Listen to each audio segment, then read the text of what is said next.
আসিয়া তুলসীকে সেই কইল নমস্কার, তুলসী পরিক্রমা করি প্রদান করো। গোপাল সোপাদার জোর হাতে হরিদাসের বন্দিল চরণ, দ্বারে বসি কহে কিছু মধুর বচন। জগতেরও বন্ধু তুমি রূপ গুণবান, তব সঙ্গ লাগি মোর হেতাতে প্রাণ। মোরে অঙ্গীকার করো হইয়া সদয়, দিনে দয়া করো এই সাধু স্বভাব হয়।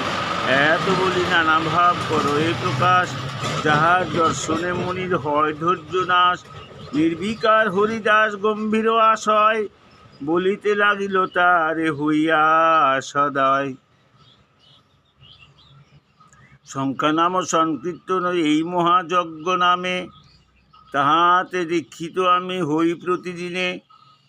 যাবৎ কীর্তন সমাপ্ত নহে না করি অন্য কাম, কীর্তন সমাপ্ত হইলেও হয় দীক্ষারও বিশ্রাম।